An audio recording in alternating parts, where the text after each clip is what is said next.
What is going on, lads? Jack here, and welcome to episode 8 of the Pentagon Challenge here on Football Manager 2013. So, yes, as the previous episode, if you missed it, we are still in China. And when I left you, we had 5 games left, and I'm going to be careful about how I show these. Okay, I think that is where we were. So, these were our fixtures. That you saw last episode was a bit of a mix and match episode, but we did get 3 wins on the board, which is really important going into the last 5 games of the season. And with 5 games left, we were bottom of the league. We were second bottom of the league, but still going down, so we had to make the most of our last few games to really give us a push. So our 5th from last game was against Wuhan FC, who were near the top of the table. And this game really gave us belief. It was really the game that I guess made us really believe that we could stay up. So they went 2-0 up at half time, and I was thinking, oh god, it started already, especially when they scored this early on in the game. We were only a minute in and they're scoring and getting corner set pieces, and the ball gets worked in. It's a bit messed around in the box, but they finish it off well. And then they went 2-0 up shortly before half time. Again, a well worked goal on their behalf that really we should be defending slightly better, you'd argue, but gave players space to move in. They don't let us get out in the area, and they score a good goal at the end of the day, and I'm sat there thinking, well, they're just better than us in the final third. Damage limitation, we'll switch from I think we're on control at this point. I was like, we'll just switch from control to counter. Hopefully we can get a little bit lucky, maybe smash and grab a goal and then take it from there. So in the at half-time, good old aggressive team talk, and we came out for the second half with this new fighting spirit, and we fought back to get 2 very important goals. This one in the 60th minute, Alonso with some good wing play, ball comes into the box, and Chen Kui was there just to bury it in. And then just before the full-time whistle, in the 88th minute, we got a really dramatic equaliser, nodded on by Chen Kui, and Alonso there that time to finish off. So those 2 strikers linking up well, and that was a great kind of start going into our final 5 games to fight back like that. Okay, so our next game was against Soljan, which was a big game for us again. It was a game that we had to turn up for. It was a game that we had to win, and it was an important game overall in the kind of general context of the league. We probably got a little bit lucky here. However, if you look at the stats, you can see that we had more shots on target. We worked the ball better. They were restricted very much to long shots, and we defended well as a unit, pushing them out wide with our holding defensive midfielders. So anyway, we took the lead in the 28th minute. Who scored this one? Through a goal by who else but Alonso. So we win the ball here. They're sucking in on the attack. Alonso has some space to move. You really can't afford to give Alonso space because he just seems to find gaps in the defence, and especially with us playing with our 3 up top, he's just always thereabouts, on the pitch, and you just can't give him the time and space to move. He's so lively in the area, particularly the second half of the season since I've come to the club. He's been really kind of confident, and it's certainly benefited him in his play. So here, back post header, good finish by him to make it 1-0 in the 29th minute, and then just before half-time we managed to double our lead. Another well-worked move, if I remember correctly. Alba wins it, Kui into Balbuena, Jean makes it out to Alonso, and as you can see, we're left with quite a lot of space in the centre. They were playing particularly wide, almost a 4-2-4, and we really found good space in the centre where we could outman them, really. So that was a good goal by Balbuena and a great assist by Xiaobin there, and that made it 2-0, which was a great start to the game. Anyway, in the 52nd minute, we then managed to add yet another goal, and this was a really good performance by the team, and it definitely, the confidence that this game gave us carried forward and definitely helped in the later games. So good interplay again by us, Kui finding a bit of space, and then hooks it into the centre for Alba, who's approaching late. Perhaps the keeper should have done better there, but still a good goal.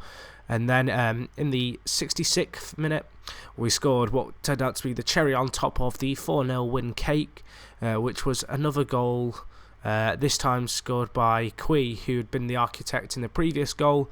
He's been a really good centre mid, probably the best signing that we made during the transfer window. He's done a fantastic job over on the left-hand side, as you can see, cutting inside, takes on two and smashes it into the roof of the net. So that was a really good goal by him, and he's been a fantastic player for us in the centre, really athletic, and really made a difference to it, like in our results.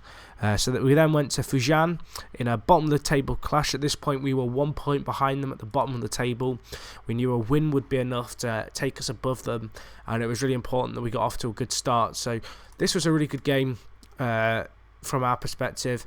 Again, limited them to long shots, pretty even, but we took our chances, and both of our goal scoring chances came within the first 15 minutes of the game. I believe this goal was scored by Kui. Yeah, this goal was another goal scored by Kui, cutting in. He's been an absolute monster. Great finish again. Fantastic acquisition in June he was. And certainly the players in June, when you look at the fixture lists, have really made a difference when it comes to form. So this was a bottom of the table clash, and we won this, and it took us out of the relegation zone for the first time all season, which was fantastic to see, especially with there only being 2 games left in the league after this. But unfortunately for us, we did concede, but then we did keep it solid, having conceded. Fujian with a really good goal here, but it wasn't enough for them, and we defended well and executed our game plan well of just holding them out and controlling possession as best we could. Pretty poor defending on our behalf. You can see we've really got them the kind of box crowded, but the ball is still able to find its way to Huang Xingbo, who, finishes there, and that was his first goal of the season. So that was a good 2-1 win. As I say, that lifted us out of the relegation zone and meant if we won either of our last 2 games, we were guaranteed safety. And we did do that against Wuhan FC, convincing 2-0 win at home to them. Another good performance to go with it, which was particularly nice to see. And Alonso getting on the score sheet as well was another good thing to see, because although he had been scoring of late, Kui had been pretty much stealing the limelight, so it was nice to see Matias Alonso, our big Uruguayan forward, up top making a difference. But anyway, we took the lead with a penalty in the 66th minute, which was another important goal for us. It gave us a lot of confidence, and then we managed to follow that up just under 10 minutes after the initial goal. Alonso was able to find some good space. Again, Kui being an essential part of the goal, cutting inside, really being pacey and using his athleticism, and Alonso was there to finish it. So that was a fantastic goal, and Kui and Alonso have been the kind of game makers in our team. Unfortunately for us, our run of good games did come to an end there, where Shenbei unfortunately unpicked us and beat us 1-0 away from home. Not going to show the replay for that because it was a 1-0 loss, but all those results meant that we finished the table. In fact, we weren't even just avoiding the relegation zone. In the end, we finished 13th. The Chinese leagues go on head-to-head. So you'll see our goal difference was worse than Chongqing's, but we overall did better than them in the head-to-head matches that we played against them. So, season summary, really, we have to look at the season from the perspective of where I came into it, and that was...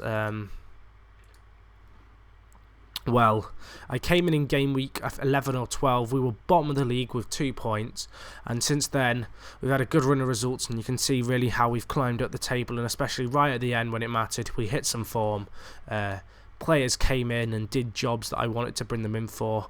Looking at the table, you can see I'll highlight the games that were before I came to the club.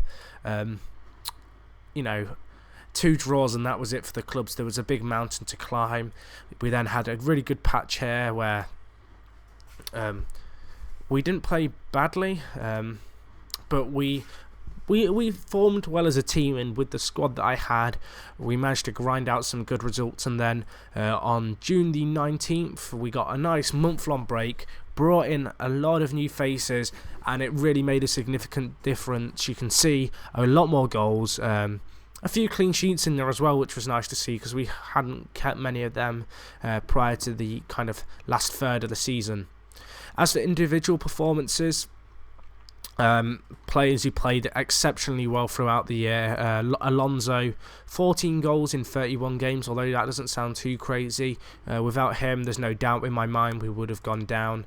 A very important player for us, and averaging a 7.17 isn't too bad either. And then another player who's made a huge difference this year was Kui, who has played fantastic of late, been a really good player for us, good athleticism, came in, played well. We got him in for £5,000, and he's been a fantastic performer for us, especially towards the end. He really began to bed himself well into the squad. Other players who have played well, Balbuena played really well when he came in, rocking the heart of the defence. Not the craziest stats, but defensively a very good player, very smart player, and he was a really important aspect of our defensive kind of improvement in the second half. Zhao as well did a really important job. He came in, 32-year-old centre-back. I brought him in. We needed a centre-back. He wasn't cheap considering his age, but he came in and he did a really important job for us in the centre of defence, because that was one position where we didn't have anyone, and he really led from example from the back and ultimately really helped the players around him perform better. Who else? Alba played 10 games, 2 goals, average rating of 7.1. He was a decent acquisition. 4 goals and 3 assists in 10 games isn't too shabby at all. And you've got to bear in mind a lot of these players only had about 10 or 12 games to kind of really bed themselves into the squad, learn the tactics and adapt to Chinese football, so that was really impressive. But yeah, the squad's been playing really, really well. I'm very content with how they've played. I'm just looking if there's any other players who were not given credit where it's due. Ibanez, fantastic player again, another one of the Argentines who came in. Definitely not the best statistically of all the Argentinians, but he only managed to make 3 game appearances because of some injuries. But when he came on in those 3 games, he was very active and very much played a key role in the squad. Who else do we have here? We have Dushaubin, who was a right mid and winger. He didn't get a lot of play because he didn't fit in, but at a few games when I did start playing 4-4-2 towards the end of the season where our results peaked, he had a really important job to play there then.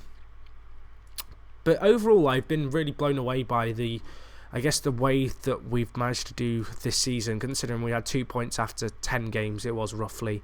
Really impressive comeback by the team. 26 points in 20 odd games is really impressive in this league, and it's the kind of form that would have seen us kind of nestle in mid-table had we hit it sooner and had I been here from the start.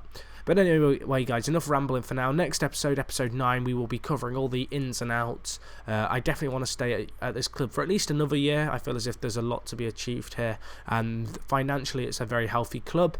But other than that, guys, thank you for watching as always. Hope you enjoyed episode 8 of the Pentagon Challenge. If you could smash the like button as always. If you've got any comments, ideas, opinions, views, leave them in the comments. I always read the comments, and if they warrant a response, I'm guaranteed to leave one.